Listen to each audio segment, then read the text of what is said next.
Hello students, welcome to my channel. So today will be doing part 2 of government budget chapter. हमने last video lecture में government budget का part 1 किया है, जिसमें हमने budget receipt के अंदर रेवेन्यू रिसीट को हमने कवर करा है ना। सो इस वीडियो लेक्चर में हम करेंगे कैपिटल रिसीट और हम सारा एक्सपेंडिचर का पार्ट भी कवर करेंगे। जिसने फर्स्ट वीडियो नहीं देखी है, सबसे पहले वो फर्स्ट वीडियो देखे, उसके बाद ही आपको आगे का समझ आएगा। ठीक है, so let's start today's video. हमने लास्ट वीडियो लेक्चर में रेवेन्यू रिसीट को कवर कर लिया है। रेवेन्यू रिसीट क्या होता है? जिससे ना ही आपकी कोई क्या होती है लाइबिलिटी क्रिएट होती है और ना ही आपका क्या होता है कोई एसेट रिड्यूस होता है। ठीक है, और अब आपका आता है कैपिटल रिसीट। कैपिटल रिसीट का मतलब क्या होता है? These receipt create a liability for the government और cause reduction in the asset. बोलते हैं कैपिटल रिसीट आपकी वो रिसीट होती है जिससे या तो आपकी क्या होती है गवर्नमेंट की लाइबिलिटी बढ़ती है या फिर आपका क्या होता है एसेट रिड्यूस होता है। ठीक है, क्या होता है? These receipt create a liability for the government और cause reduction in the asset. या तो लाइबिलिटी बढ़ेगी या तो क्या होगा एसेट रिड्यूस होगा। ठीक है, एग्जांपल ले लेते हैं। Loan taken by government. बोलते हैं अगर हमने क्या लिया, गवर्नमेंट ने कोई लोन लिया तो उससे क्या होगी, उसकी लाइबिलिटी क्या हो रही है, इंक्रीज हो रही है। या फिर हमने क्या करा है, गवर्नमेंट ने अपने शेयर्स को सेल करा है, शेयर्स को बेचा है, तो उसके पास मनी तो आएगी लेकिन उसका एसेट क्या हो रहा है, रिड्यूस हो रहा है। रिसीट का मतलब क्या होता है? इनकम। कैपिटल इनकम क्या होती है? जिससे हमारा क्या हो रहा है, या तो हमारी लाइबिलिटी बढ़ रही है या तो हमारा एसेट रिड्यूस हो रहा है। ठीक है, तो जैसे हमने लोन लिया गवर्नमेंट ने, ठीक है, गवर्नमेंट ने लोन लिया तो उसके पास इनकम तो आई लेकिन उसकी लाइबिलिटी क्या हो गई है, इंक्रीज हो गई है कि उसको ये पैसे को क्या करना है, वापस करना है। ठीक है, या फिर money receive by selling shares. हम गवर्नमेंट ने क्या करा, अपने शेयर्स को सेल करा। ठीक है, शेयर्स को सेल करने से उसके पास इनकम तो आई लेकिन उसका एसेट क्या हो गया, उसका रिड्यूस हो गया। ठीक है, सो कैपिटल रिसीट क्या होती है? वो रिसीट होती है जिससे आपकी लाइबिलिटी बढ़ती है या फिर क्या होता है एसेट रिड्यूस होता है। आगे चलते हैं। कैपिटल रिसीट्स आपकी 3 तरह की हैं। सबसे पहला आता है आपका recovery of loan. Capital receipt के पार्ट्स हैं ये। ठीक है, रिकवरी ऑफ लोन्स, दूसरा है आपका बोरोइंग और तीसरा है आपका अदर रिसीट्स। ठीक है, सबसे पहला आता है recovery of loan. Central government offer loan to the state government to cope with the financial crisis. बोलते जो आपकी सेंट्रल गवर्नमेंट है वो क्या करती है, स्टेट गवर्नमेंट को लोन देती है ताकि उनको कोई भी जो फाइनेंशियल प्रॉब्लम है वो उससे वो सही हो जाए। ठीक है, when these are loans are recovered. बोलते जब आपके क्या करा है, सेंट्रल गवर्नमेंट ने पहले स्टेट गवर्नमेंट को लोन दिया। ठीक है, अब जब इन लोन को क्या करते हैं वो लोग रिकवर करते हैं। ठीक है, सेंट्रल गवर्नमेंट ने अपने लोन को वापस मांगा है, रिकवर करा है, तो इससे क्या होता है, हमारे एसेट रिड्यूस होते हैं। ठीक है, एसेट कौन से एसेट रिड्यूस हो रहे हैं? मैंने क्या करा है, मैंने अपना पैसा क्या किया है, वापस मांगा है, तो मेरे पास एसेट कौन से रिड्यूस हुए हैं? डेटर्स। डेटर्स कौन होते हैं? जिन्होंने मेरे को पैसा वापस करना है। डेटर्स मेरे क्या हो गए, रिड्यूस हो गए। जब मैंने उस बंदे को क्या दिया था, मैंने सेंट्रल गवर्नमेंट ने स्टेट गवर्नमेंट को क्या दिया था, लोन दिया था, तो मेरे पास डेटर्स क्या हो गए थे, इंक्रीज हो गए थे। ठीक है, डेटर्स क्या होते हैं, हमारे एसेट होते हैं। और जब हमारा क्या हुआ, when these loans are recovered. बोलते जब आपका ये लोन क्या हुआ, रिकवर हुआ, तो हमारे डेटर्स क्या हो जाएंगे, आपके रिड्यूस हो जाएंगे। सेकंड आता है आपका बोरोइंग। Borrowing creates liability. बोलते जब हम क्या करते हैं, कहीं से पैसा बोरो करते हैं तो उससे क्या होती है, आपके पास लाइबिलिटी बढ़ती है। गवर्नमेंट क्या करती है, आरबीआई, जनरल पब्लिक या फिर रेस्ट ऑफ द वर्ल्ड से भी क्या करती है, पैसे बोरो करती है। तो हमने क्या पढ़ा, देखो रिकवरी ऑफ लोन में क्या हो रहा है, जब हम लोन को रिकवर कर रहे हैं उससे हमारा एसेट क्या हो रहा है, रिड्यूस हो रहा है। तो ये किसका पार्ट है, कैपिटल रिसीट का पार्ट है। कैपिटल रिसीट में क्या होता है, या तो एसेट रिड्यूस होता है या तो लाइबिलिटी क्या होती है, इंक्रीज होती है। ठीक है, हमने क्या करा, पैसा बोरो करा। पैसा बोरो करने से हमारी लाइबिलिटी क्या हुई, इंक्रीज हुई। क्यों इंक्रीज हुई? क्योंकि लाइबिलिटी का मतलब क्या होता है कि हमने, हमारी ऑब्लिगेशन है कि हमने किसी का पैसा जो भी हमने लिया हमने उसको वापस करना है। ठीक है, सो अगर हम पैसा क्या कर रहे हैं, बोरो कर रहे हैं, तो हमारी क्या होती है, लाइबिलिटी बढ़ जाती है कि हमें उस बंदे का पैसा क्या करना है, वापस करना है। लास्ट आता है आपका other receipt. It includes disinvestment. Disinvestment आपका 1 मार्क्स में भी क्वेश्चन आ सकता है, what is disinvestment? It is opposite of investment. Disinvestment आपका इन्वेस्टमेंट का क्या है, ऑपोजिट है। डिसइन्वेस्टमेंट का मतलब क्या होता है, जब हम इन्वेस्टमेंट को क्या कर रहे हैं, खत्म कर रहे हैं। ठीक है, जो पैसा आपने इन्वेस्ट किया हुआ था उसको आप डिस कर रहे हो। ठीक है, तो disinvestment occurs when government sell off its shares of public sector to private sector. बोलते जब गवर्नमेंट क्या करती है, अपने शेयर्स किसको बेच देती है, अपने पब्लिक सेक्टर वाले शेयर, गवर्नमेंट के शेयर किसको बेच देते हैं, हम प्राइवेट सेक्टर को बेच देते हैं, उसको हम क्या कहते हैं, डिसइन्वेस्टमेंट कहते हैं। क्या है डिसइन्वेस्टमेंट? जब गवर्नमेंट क्या करती है, अपने शेयर्स को किसको बेच देती है, प्राइवेट सेक्टर को बेच देती है, उसको हम क्या कहते हैं, डिसइन्वेस्टमेंट कहते हैं।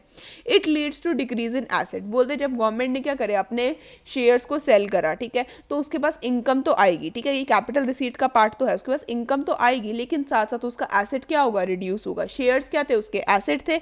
एसेट का मतलब क्या होता है, हमारी कोई भी चीज़ की कोई भी प्रॉपर्टी होगी, लाइक हमारे पास शेयर्स हो गए, हमारा घर हो गया, हमारा फर्नीचर हो गया, हमारी मशीनरी हो गई, ये सब क्या है, हमारे एसेट्स है, ठीक है। सो इससे क्या हुआ, जब डिसइन्वेस्टमेंट करा, जब गवर्नमेंट ने क्या करे, अपने शेयर्स प्राइवेट सेक्टर को बेचे, तो इससे क्या हुआ, आपका एसेट क्या हो गया, रिड्यूस हो गया। सो 3 पार्ट हैं आपके कैपिटल रिसीट के। पहला तो रिकवरी ऑफ लोन, जब हम लोन को रिकवर करते हैं तो हमारे एसेट क्या होते हैं, रिड्यूस होते हैं। दूसरा, जब हम पैसा बोरो करते हैं तो आपकी लाइबिलिटी क्या होती है, इंक्रीज होती है। और थर्ड क्या है, अगर आप डिसइन्वेस्टमेंट करते हो तो उससे भी आपका एसेट क्या होता है, रिड्यूस होता है, ठीक है। आगे चलते हैं बजट एक्सपेंडिचर की तरफ, ठीक है। हमने पहले क्या पढ़ा, बजट रिसीट पढ़ा। बजट रिसीट के अंदर 2 टाइप्स थी, रिवेन्यू रिसीट और कैपिटल रिसीट। अब बजट एक्सपेंडिचर आता है। बजट एक्सपेंडिचर के अंदर भी क्या है, आपकी 2 टाइप्स है, रिवेन्यू एक्सपेंडिचर और कैपिटल एक्सपेंडिचर, ठीक है। रिवेन्यू एक्सपेंडिचर का मतलब क्या होता है, एक्सपेंडिचर का मतलब क्या होता है, खर्चा।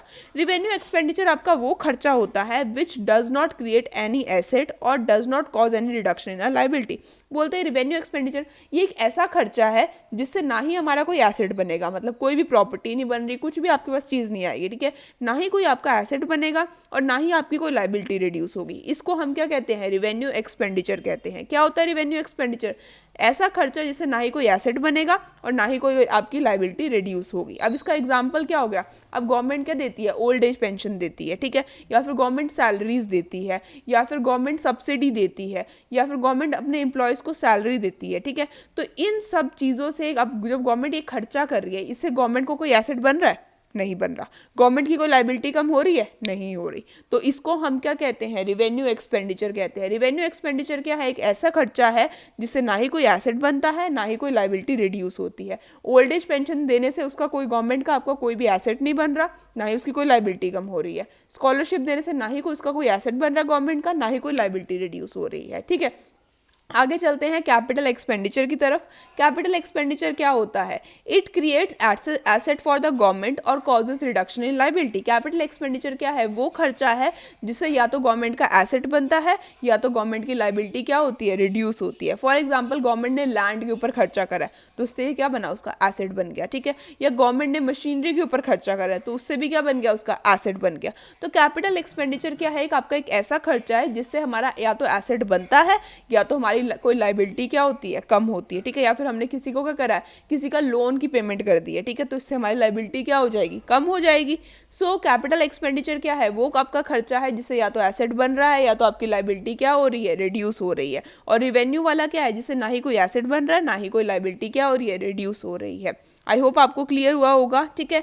डिसइन्वेस्टमेंट क्या था, डिसइन्वेस्टमेंट हमने यहाँ पे पढ़ा था। डिसइन्वेस्टमेंट का मतलब क्या होता है, जब गवर्नमेंट अपने शेयर्स किसको बेच देती है, प्राइवेट सेक्टर को सेल कर देती है, उसको हम क्या कहते हैं, डिसइन्वेस्टमेंट। इंपॉर्टेंट है, इसको कर लेना, ठीक है। आगे चलते हैं, 2 अदर टाइप्स ऑफ एक्सपेंडिचर। हमारे 2 अलग तरह के एक्सपेंडिचर भी होते हैं, एक होता है प्लान एक्सपेंडिचर, एक होता है non plan expenditure. Plan expenditure क्या होता है, expenditure which is related to specific plan and program of development. बोलते हैं जो प्लान एक्सपेंडिचर का मतलब क्या होता है कि जो गवर्नमेंट ने सोचा हुआ है कि मैं इतना खर्चा एजुकेशन पे करूंगा, मैं इतना खर्चा हॉस्पिटल पे करूंगा, मैं इतना खर्चा रोड्स पे करूंगा, मैं इतना खर्चा हेल्थ पे करूंगा, मैं इतना खर्चा सैनिटेशन पे करूंगा, तो वो क्या है, आपका प्लान्ड है पहले, ठीक है।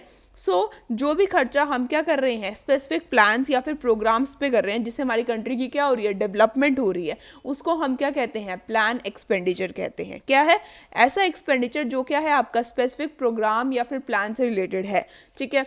फॉर एग्जाम्पल आपका क्या होगा, एक्सपेंडिचर ऑन एजुकेशन, आप एजुकेशन पे खर्चा कर रहे हो, हेल्थ के ऊपर खर्चा गवर्नमेंट ने सोचा हुआ है मैं इतना करूंगा, मैं रोड्स पे इतना खर्चा करूंगी। तो जो स्पेसिफिक प्लान के ऊपर जो खर्चा हो रहा है उसको हम क्या कहते हैं, प्लान्ड एक्सपेंडिचर कहते हैं। नेक्स्ट आता है आपका non plan expenditure. Non plan expenditure क्या होता है, all expenditure other than plan expenditure is classified as non plan expenditure. Plan expenditure के अलावा जो भी खर्चा होता है उसको हम क्या कहते हैं, नॉन प्लान एक्सपेंडिचर कहते हैं।